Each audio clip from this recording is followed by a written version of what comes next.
मुंबईसह ठाणे, नवी मुंबईतही मुसळधार पाऊस. पश्चिम द्रुतगती मार्गावर वाहतूक मंदावली.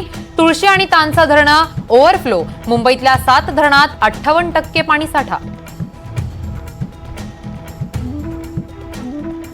बदलापुरात उल्हास नदीने इशारा पातळी ओलांडली. नदीची सध्याची पाणी पातळी 16.60 मीटरवर, धोक्याची पातळी 17.50 मीटरवर. बदलापूरला पुराचा धोका, शाळांनाही सुट्टी. कोयना धरणाच्या पाणलोट क्षेत्रात मुसळधार पाऊस. कोयनेतून 10,000 क्युसेक पाण्याचा विसर्ग. संध्याकाळी 4 वाजता वक्र दरवाजे 1 फूट 6 इंच उचलले जाणार. कोयना नदीकाठच्या गावांना सतर्क राहण्याचा इशारा. पवना धरण क्षेत्रामध्ये रेकॉर्ड ब्रेक पाऊस. 24 तासात 374 मिलीमीटर पावसाची नोंद. धरणातील पाणीसाठा 65.19%.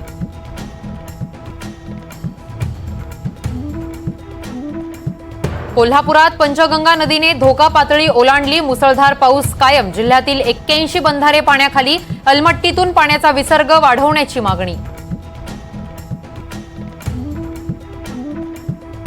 मुसळधार पावसामुळे पुण्यातला भिडे पूल पाण्याखाली. वाहतुकीचे काही पूल पाण्याखाली.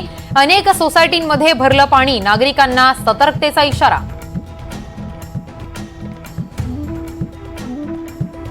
पुणे शहरासह जिल्ह्यातल्या शाळांना सुट्टी. जिल्हाधिकाऱ्यांचा निर्णय. हवामान विभागाचा पावसाचा रेड अलर्ट.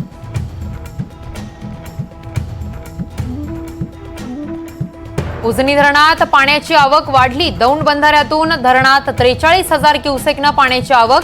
आज मायनसमधून प्लसमध्ये येण्याची शक्यता. मुंबईत आज राज ठाकरेंचा मनसे पदाधिकाऱ्यांसोबत मेळावा. विधानसभा निवडणुकीबाबत चर्चेची शक्यता. महायुतीबद्दलच्या निर्णयाची ही उत्सुकता.